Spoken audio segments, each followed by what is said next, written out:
So now I'm going to take you through my daily chart and all the indicators that I have on there and share all the formula with you.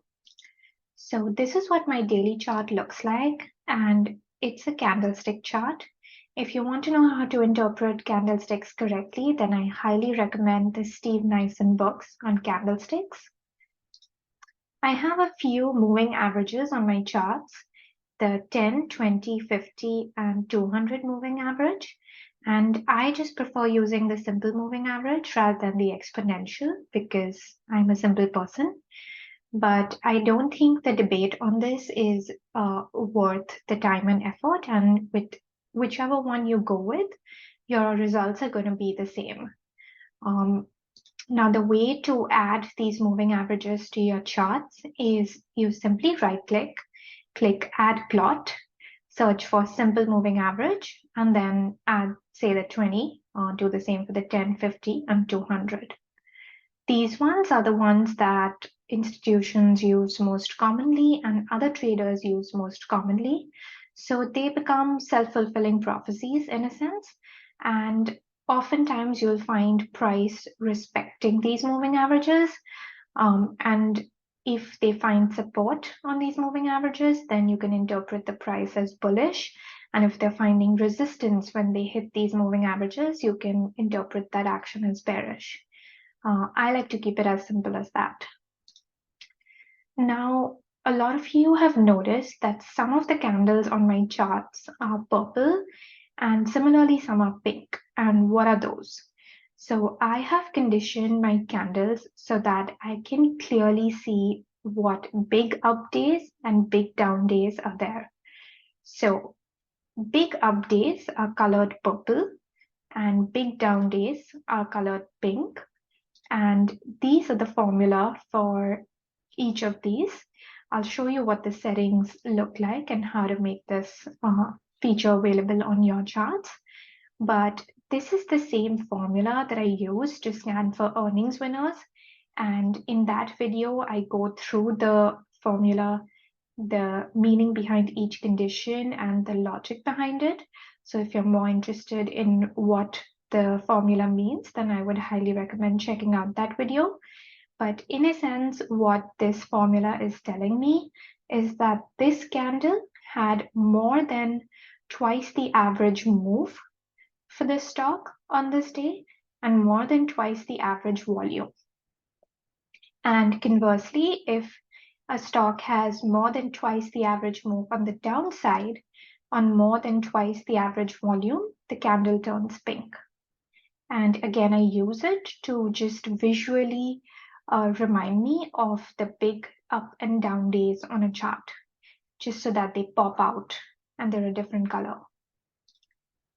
Now, a lot of you have also noticed I have these green lightsaber-like bars and these red bars that run through my charts. And what are those? So those are just gap up and gap down reminders. So gaps are super important, especially for the kind of trading that I do. And again, if you want to learn more about how to interpret these gaps on the charts, I highly recommend the Steve Nyssen books. These bars just highlight any candles that have a huge gap up or a gap down. And by huge, I just mean more than 1%.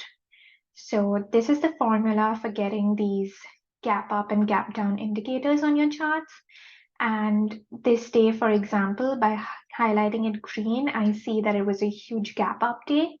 So I would keep that in mind, and the green bar makes sure that I never miss a gap on a chart.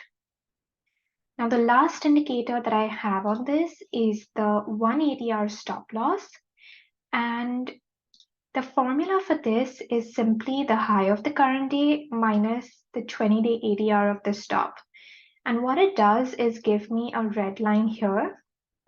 Now, this is an indicator that is very specific to my style of trading and my strategy. So if you're not using that, it may not be helpful to you and may not make much sense to you. But if you've seen my video on where I put my stop losses and what my stop loss rules are, then you would know that I like to put my stop loss at a maximum of 180R. And this red line just tells me if I use the maximum stop loss, where that would be. So it just is a visual quick check of whether the risk reward on this trade, were I to take it, even makes sense on this day or not. And I do want to give a shout out to Nay, Glenn and Culture Desk and Rob for helping me figure this out. This was an amazing moment of teamwork on FinTwit.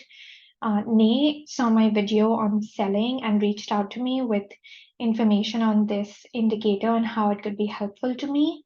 And Glenn actually helped me fix the formula for this, and Rob helped me figure out the scaling so that it would appear correctly on my chart, and together we made it work. So this is a great example of how Twitter can be a really useful tool too, and how we can all keep sharing and learning from each other. So I'm so grateful to these guys for sharing this with me.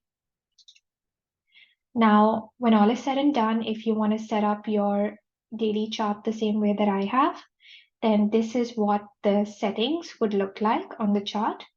And if you just right click the daily chart and click on chart properties, you can set it up the same way. These are the two conditions for the big up and down day, the purple and pink bars. And you would just, for gap ups, gap downs, and 180 RSL, you would just right click, click add plot, and put in these formulae. Okay, now you may have noticed I have a couple of indicators on my volume bar as well. So the first thing I have there is the 20 MA. And again, I just use the simple moving average. And you do it the same way as you would on the price chart. You just right click, click add plot, and select simple moving average, and then add 20. And the next thing that I found really useful, and this I think a feature unique to TC2000, is to use truncated volume. So if you go in edit volume properties, it gives you this useful option where if the volume spike is more than 5 times the average volume, then it will just truncate the tip of the volume and give you a white box on it.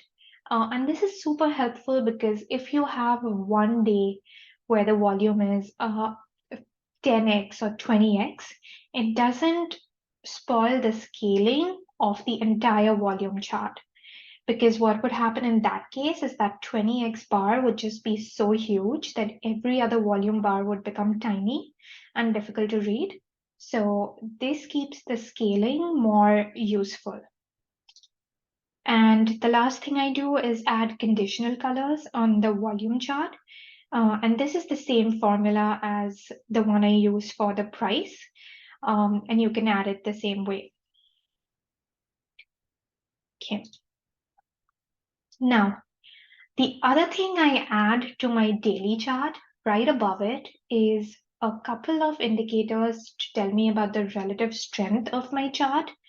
And while I don't use this very often, sometimes it can be extremely useful. So I add 3 things up here.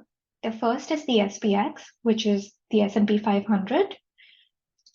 The second is the pink line, which is the relative strength versus the SPY. And the third is the industry group, which is the gray line here. Now, how do I use this? So let's take the example of tech. Here we can see that the stock was going down. But when I look at the industry group, and this belongs to the basic material sector, the industry group itself was also going down and the market was also going down. So if a stock is going down with the rest of the market and the industry group, it's a little less bearish than when the stock is just going down by itself, while the rest of the market is marching higher. And if you notice the pink line here, the pink line is also going down. So that means that the relative strength of that stock is also going down. That means relative to the SPY, this stock is also going down, which means it's going down a lot more than this buy. Now that is a bearish sign, and usually what you want to see in a strong stock is even if the market is going down and the industry is going down, the RS line flatlining or the RS line going up to show that this stock is going down less than the rest of the market. Now, here you'll notice this sudden jump in the RS line. And that is usually what you want to see with any stock that's an EP or an earnings winner. And that is what usually catches my eye and puts the stock on my radar. And that's exactly what happened in this case too. It popped up on my earnings winner scan and I added it to my universe. Now, if you look at the action after this day, you see a sudden character change in the stock. So the industry is actually lagging this pie. So the basic materials sector is actually a laggard compared to the rest of the market. But look at the RS line for this stock. It marches on to make a new high. So this means the stock is even stronger than the SPY. Now that is a huge positive, and that is exactly what tends to happen in most cases with stocks that have earnings that are earnings winners or have a very strong catalyst. They not only beat their sector, but they also beat their market. And these are just confirming factors about the bullishness or the bearishness of a stock. I would never make a trading decision solely based on these, but these can be a great additional tool to have in your toolbox. Now, in case you're wondering how to add these to your chart, you do it pretty much the same way. You just go on your daily chart, right-click, add plot, search for S&P, and you will find SP-500. Click on that, you can add it. Same, right below it, you're also going to see relative strength 1 year versus SP500. Add that as well. And if you search for, if you go and add plot and click on industries, you're going to see the option to add the sector or the industry. I prefer industry because it's a bit more specific and the sectors are just too broad. So I click on industry. And then if I put all of these in a separate pane and scale them together, your chart is going to look exactly like mine does. Now, what do I have on my weekly, hourly, and 5-minute chart? So on my weekly chart, I have the same 4 moving averages, and you add them the exact same way. And these moving averages are also really popular among traders on a weekly chart. So that's the reason I have them. I also have the gap ups and gap downs highlighted on a weekly chart because they are even more meaningful when they occur on a weekly chart. On the hourly chart, I have no indicator. And as I mentioned previously, I use it mainly to mark my support and resistance lines. So these are drawn by me. And on my 5-minute chart, I have the volume and a 150-day moving average on that volume and the VWAP. Now, why 150-day? Because this is roughly 2 days worth of average volume. And the 5-minute chart has a very unique volume pattern, which is different from the daily chart. It usually has a U shape every day. So right at the open is when you'll see extremely high volume. Towards the middle of the day, you'll see the lowest volume for the day. And towards the end of the day, again, the volume surges. Now, why is this? Because most of the trading activity happens by retail traders at the open or by institutions at the close. And during the middle of the day is when most traders usually take a lunch break and there's not much going on in the market. So if I used a 20-period moving average on the 5-minute chart, that would not make much sense because it would always be downward sloping and then upward sloping and downward sloping and upward sloping. So instead, I use a longer time period, which is 2 days average volume, and use that as an indicator of whether volume is higher or lower. But this does not necessarily mean that there is a volume surge in the stock, because it's perfectly natural for the stock to have higher volume at the end of the day and here at the beginning of the day. So factor those two things in mind when you interpret the volume on a 5-minute chart. Now, in case you're wondering what the VWAP is or why I have it, the VWAP, very similar to the moving averages, is a very popular indicator that most traders and institutions will use. And it tends to become a very self-fulfilling prophecy, which is why it actually works and gives legitimate signals. So I use it in a very, very simple way, which is that if a stock is surfing above the moving average, the volume weighted average price, the VWAP, that's a bullish sign. And if a stock is surfing below the VWAP, then that's a bearish sign. So in a sense, it works very similar to a moving average. It's just on a 5-minute time frame. So if you look at this chart of PMEA, because it was in an uptrend that day, you could see some early indications where every time it hit the VWAP, it would bounce off. And similar is the case in KC. You can see right off the open how bearish the stock was, because it kept getting rejected at the VWAP every time it came and hit that. So that's all that this indicates, and I'm never taking a trading decision based off the VWAP. It's just a good indicator for me to have for confirming the bullishness or bearishness of a certain stock. Okay, the last thing I want to go through is the bar at the toolbar at the top of all my charts. So I have these numbers here, and I'm going to go through what they are. So this is a super handy tool, which just tells me what the next earnings date for the stock is. And say the earnings for a stock are coming out tomorrow, then I'm not interested in buying it today. So I think it's one of the most useful features of TC2000, and I have not seen it in most other charting softwares. But if it is there, then you should definitely be using it.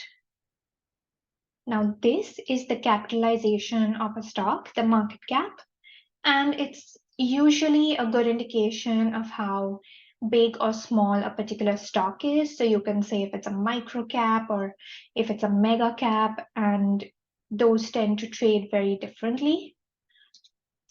This tells me the average daily dollar volume that's traded. So what does that mean?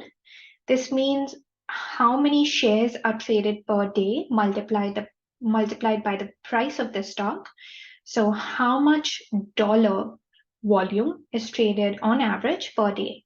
And the reason I need this is because for my account size, I need stocks that are highly liquid so that I don't encounter any kind of slippage. And usually I want this to be more than 5 or 10 million, so that I can enter and exit a stock freely without having too much slippage on either side. Now, on this side, I have 4 very specific indicators that may or may not work for you based on what your trading strategy is, but these are customized exactly to my trading strategy. So here is the high of day, and if you've seen my video on how I enter stocks, then you know that one of the tactics that I use to enter is the 5-minute opening range high. And this comes in very handy when I'm using that tactic because it tells me at exactly what price I want to enter that stock. Now, this one is the low of the day. And if you've seen my video on how I sell stocks, then you know that my stop loss in a stock is usually just the low of the day. So this very quickly would tell me where my stop needs to be. And these come in handy when I want to calculate my position sizing, so I can enter where my entry would be, where my stop would be, and it would tell me exactly how many shares I can buy. Now, this is another indicator that's specific to my strategy. So this is the stop loss percentage. And what it tells me is what is the percentage that the stock has moved from the low of day. So if I were to enter the stock now and place my stop loss at the low of day, my stop loss on this stock would be 1%. And this is telling me what the ADR of that stock is. And that's just the average daily range of the stock, or how much the stock moves in a day. So why do I have these here? Because one of my stop loss rules is that I never want the stop loss to be more than 1 ADR. And this just quickly visually tells me if the stock has run up too much and the risk reward is gone and no longer in my favor, then I skip over it. But in this case, as you can see, this is an amazing risk reward. The ADR of the stock is 3.5%. But if I were to take the stock now with a stop loss of 1%, I would get it at a much lower amount than the ADR. So I would enter the stock. Now, a couple of you have asked me questions about it. So I quickly want to address those. One popular question is, how many days ADR do you use? And for me, 20 makes most sense. So that's what I use. But you are free to use a longer or shorter time period based on whatever makes sense for your particular strategy. And Upcapper asked me an interesting question. I see you are using ADR. What is your purpose of using that? And did you consider ATR? Yes. I did consider ADR, and the reason why I use this is because ADR gives you a percentage, which makes it easy to compare two different stocks. So let's take the example of two well-known stocks, Apple and Mara. Now, Apple has an ADR of 1.5%, and Mara has an ADR of 10 to 11%. But if I used the ATR, it would tell me 3 for Apple, because the ATR for Apple is $3, and it would tell me 1 for Mara because the ATR for Mara is $1, and that does not give me a quick indication of how fast these two stocks are. In reality, because Apple has an ADR of 3%, of 1.5%, it's a very, very slow moving stock, and Mara has an ADR of 10%. It's a very fast moving stock, but I can't get that sense from just the ADR. So that's the reason I use ADR. Now, if this little piece that I just said makes no sense to you, feel free to ignore it. This is just one of those other debates, like the simple moving average, what's the exponential moving average? And certain traders tend to get too caught up in these, but either way, it's not going to make or break your trading. So feel free to ignore it and go with whatever makes more sense to you. Both can give you valid results.